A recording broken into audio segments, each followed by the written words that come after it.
Welcome to part 3 of our series covering Nathan Sawaya's Art of the Brick here at the Oregon Museum of Science and Industry. I'm Joshua Hanlon, and I'm going to take you through some of Nathan Sawaya's more original artwork here. And so we're going to start with this gray piece over here. And this piece is called Hands. And Nathan says that this is literally his nightmare because his hands are his most important tool, which is understandable. What his hands are obviously what he uses to create all of the artwork in this exhibit. And so this took 3 weeks to create, and over 15,000 bricks are involved in this build. And you can see that the bricks that made up his hands are down on the ground there, just in a pile, and the sculpture is just staring down at the ground at the pieces that used to make up his hands. So kind of an inner look at Nathan and some of his fears as a Lego builder. Now we'll move to the piece in the center of the room here. I really like this. This is called Swimmer, and you just see above the surface, and so you see kind of the top half of the swimmer. And then he did what a lot of people call parts dumping. You've probably heard us use that term in other videos at Lego conventions in the past, where he dumped the 2x2 blue bricks around there to create the water effect. And so you kind of use your imagination to fill in the rest of it, what isn't there under the water. And this build has 10,980 pieces in it. Then this large red piece over here is called Face Mask. And so this is actually a self-portrait of Nathan. He used dozens of photos of all different angles of his head, and it took over a month to create this sculpture. So you can see he got I really like the way he did the mouth in particular there, almost smiling. Captured that very nicely, and then the nose and the eyes. So I think this piece is really great in the way it's put against the wall there, and just kind of the front half of the head.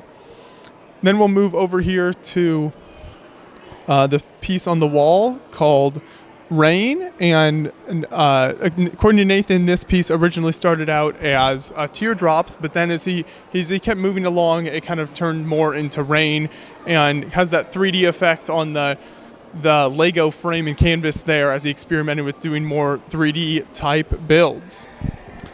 So that was the metamorphosis section. We'll move into some more of Nathan's original artwork here in the human condition section next. And we start out with 3 really great pieces. This is the circle torso, square torso, and triangle torso. And if you look at them, you can probably figure out which is which. And basically this is to celebrate difference, celebrate diversity, because if everyone looked and thought the same way, then life would be pretty boring. And so you've got the yellow guy with the triangle torso there, and then the square torso is the blue one, and circle torso is red. So this is a really neat kind of take on everyone being different. I really like the way he did that. Here's a piece that it's important to get a shot from the front of here, and we'll make sure you see if you can spot what that looks like from the front, and you can get an idea of what that's supposed to be. It's an eye if you look at it from the very front there. And so this was crowd, and it's kind of supposed to represent the crowds in New York City, which is where Nathan has his studio and does his work. So the crowd is part of the sculpture, but then he also used all of the other different colored pieces to create the graffiti on the figures in the wall that creates the eye when you look at it from the front. It's a very interesting piece there. Over here, back in the middle section of the tables, we have a piece called Singh, and he said that this was inspired by a friend of his who was performing, and as she was singing, he actually just pulled a napkin out of his pocket and sketched this idea where she became the music. And so you can kind of see the head sculpture and then the musical note built into the back of the head. And it continues on here with the heads getting smaller, and then the notes built into them. There's about 4 or 5 different blue musical note and headpieces there. So that's a really neat idea. And there are 8,189 pieces in that build. And then coming around this direction, we'll move around to the other side and cover some more of these pieces in a bit. But right here, this build is Doorway. And he says, "Excuse me, I've just got to step outside of myself for a few minutes, but don't worry, I'll be back." And so he's the green man here looking down, kind of contemplating, and then in the back there's a doorway which we'll show you on the other side that opens up into the square section behind the man.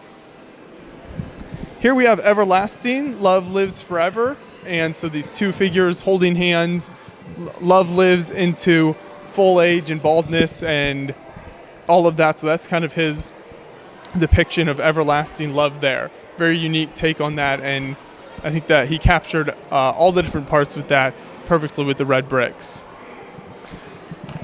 This is disintegration.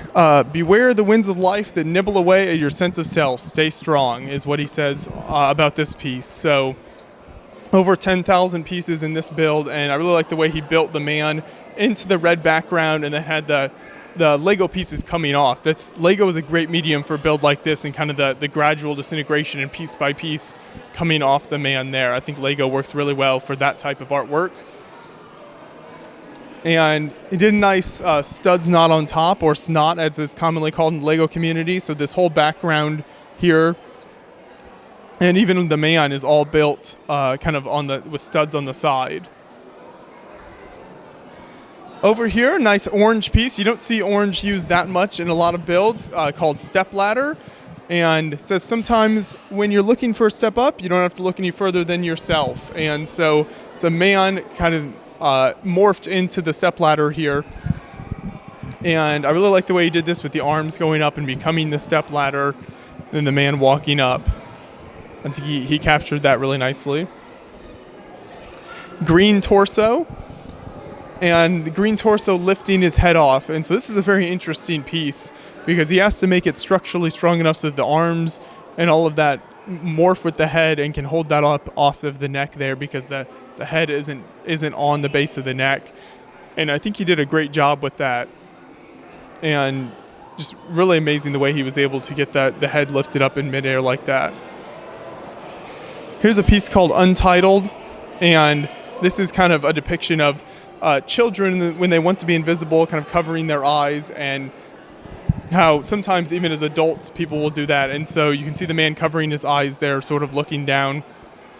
You'll notice in a lot of Nathan's pieces, kind of looking down at the ground, kind of contemplative look in many of his pieces here. And then here's the back of the sculpture we talked to you earlier about, and so the doorway into the sculpture there, the doorway into the back of the man that opens up. And then inside is next to that, and this is basically a hollow piece, and so he just left the whole middle section of the sculpture out, so there's not really any face or anything like that, and just you can see right through, and so it actually makes for a very interesting effect, being able to just see right through just kind of the outline of a figure there.